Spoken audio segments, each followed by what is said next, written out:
చెప్పండి. అందరికీ జై భీములు. పశ్చిమ గోదావరి జిల్లా ఉండి నియోజకవర్గం ఏలూరుపాడు గ్రామంలో జరిగినటువంటి సంఘటన అందరూ చూసిందే. ఉండి నియోజకవర్గ శాసనసభ్యులైనటువంటి రఘురామకృష్ణరాజు గారు భారతరత్న డాక్టర్ బాబాసాహెబ్ అంబేద్కర్ గారి యొక్క చిత్రపటాన్ని వారు చించివేయడం, దాన్ని తీసివేయడం అందరూ కూడా కళ్ళారా చూస్తున్నారు. దీన్ని మేము తెనాలి జేఏసీ తరఫున ఖండిస్తూ, ఖబర్దార్ రఘురామకృష్ణరాజు, నువ్వు బేషరతుగా ఆంధ్రప్రదేశ్లో ఉన్నటువంటి దళితులు, భారతదేశంలో దళిత అందరం కూడా నువ్వు క్షమాపణ చెప్పాలి, లేదంటే నీకు దళితులందరూ కూడా గోరీ కడతారని కూడా హెచ్చరిస్తూ, మరొకసారి నువ్వు క్షమాపణ చెప్పబోతే ఆంధ్ర రాష్ట్రంలో జరిగేటువంటి తీవ్ర పరిణామానికి నువ్వే బాధ్యతని కూడా తెలియజేస్తున్నావు. చెప్పండి. భారత రాజ్యాంగ నిర్మాత డాక్టర్ బాబాసాహెబ్ అంబేద్కర్ యొక్క చిత్రపటాన్ని ఫ్లెక్సీని సింపిన శాసనసభ్యులకి విఘ్నత లేకుండా పోయింది. అంతేకాదు, అంబేద్కర్ అభిమానుల యొక్క మనోభావాన్ని కించపరిచే విధంగా మాట్లాడి, అంబేద్కర్ యొక్క సిద్ధాంతాలకు వ్యతిరేకంగా మాట్లాడిన ఎమ్మెల్యేలపై రాజ్యాంగపరమైన చర్యలు తీసుకోవాలని, ఎవరైతే మనోభావాలు దెబ్బతిన్నారో వారందరూ తిరగబడి తగిన శాస్త్రి చేసేంత వరకు తీసుకురావద్దని రఘురామరాజుకి మరొకసారి హెచ్చరిక చేస్తూ తెనాలి జేఏసీ తరఫు నుంచి ఖబర్దారని చెప్తూ ఉన్నాం. జోహార్ డాక్టర్ బాబాసాహెబ్ అంబేద్కర్.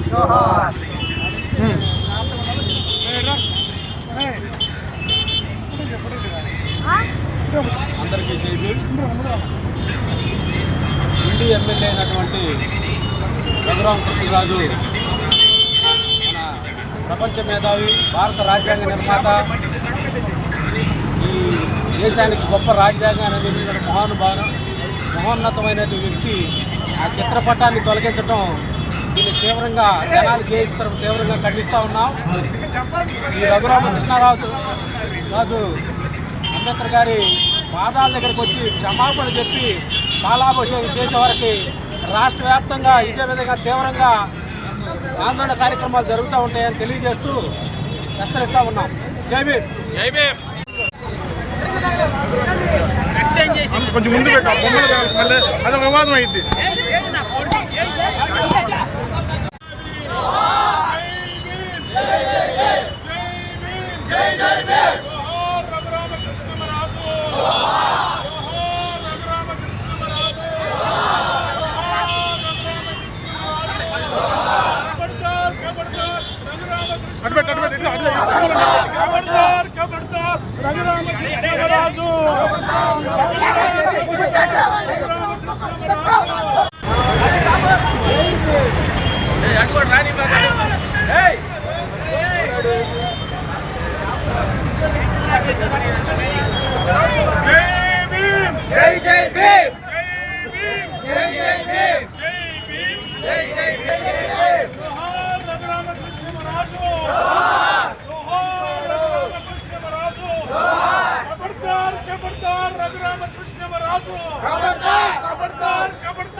రఘురామకృష్ణరాజు